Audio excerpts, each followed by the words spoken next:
allt í ferðalagið.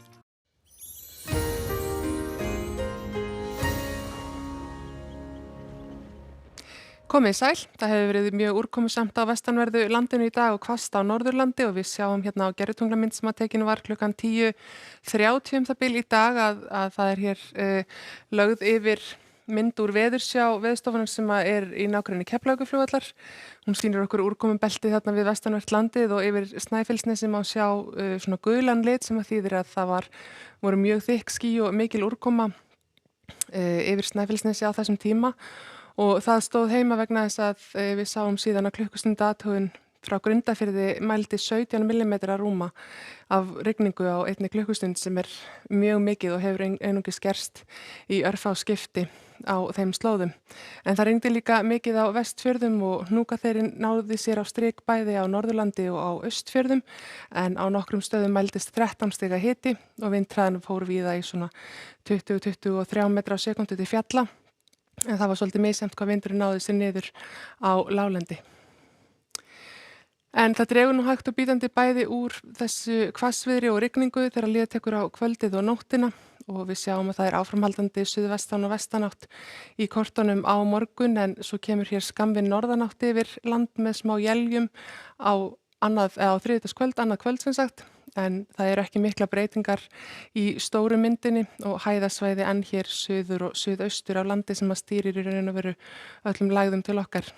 En hér sjáum við hvernig vindakortið er og eins og segi það dregur smám saman úr þessum hvassa vindi sem eru fjólubláu og rauðu litirnir og eftir því sem að líður á morgundaginn að þá verður vestanáttin meira að norðvestanátt og að lokum að norðanátt á norðanverðu landinu.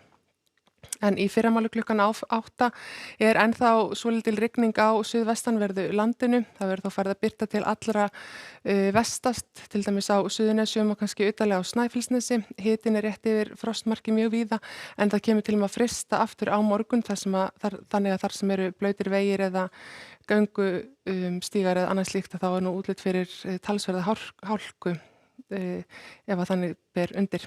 En á norðvestanverðu landinu verður líka áfram smávegis væta en hún verður nú farin að verða meira á formi élja eða slydduélja og þessi mikla rigningur raun að veru úr kortunum en þið sjáu líka þarna hitastigið smám saman að lækka og það heldur áfram að lækka þegar líða tekur á daginn og öll él sem að falla svona síðdegis á morgun verður nú líklega á formi snjókomu. Það er minni úrkoma og svona ekkert ofsalegu vindur á norðausturlandi þó en þá svolítið hvasst til fjalla sérstaklega í kringum Tröllaskagan. Kannski smá væta alveg yst á Melrakkasléttu en þurrt víðast hvar annar staðar á svæðinu. En það er líka dálítil væta ennþá á suðaustanverðu landinu en eins og segi þá dregur smám saman úr og úrkomu ákefðin er miklu minni heldur en hún hefur verið í dag. Síðdegis á morgun þá verður svona lítilsháttar úrkoma líklega á formi élja vestast á landinu en þarna sjáum við líka að áttin er farin að snúa sér smám saman til norðlægrar áttar og það bætir í éljaganginn á norðanverðu landinu seint á morgun. Hitastigið heldur áfram að falla á morgun og fram á aðra nótt og það má búast við því að á miðvikudag verði hér yfir landi hæðarhryggur, bjartviðri í flestum landshlutum og svona frekar hæg vestlæg eða breytileg átt. Frost geti alveg farið vel niður fyrir 10 stig, sérstaklega inn til landsins eins og á norðanverðu landinu en síðan líða tekur á miðvikudag að þá fer nú að hvessa af suðvestri og þykkna upp við suðvestur ströndina. Á fimmtudaginn er síðan næsta lægð má segja að nálgast landið. Hún er keimlík veðrinu sem að gekkir yfir í dag en þó aðeins minni úrkoma í kortunum allavega eins og staðan er. En það hlýnar nokkuð skarpt víðast hvar á landinu og Hnúkaþeyrin virðist ætla að ná sér á strik en inn á ferðina þannig að sá snjór sem að kemur á þriðjudagskvöld hann væntanlega bráðnar að miklu leyti á fimmtudaginn.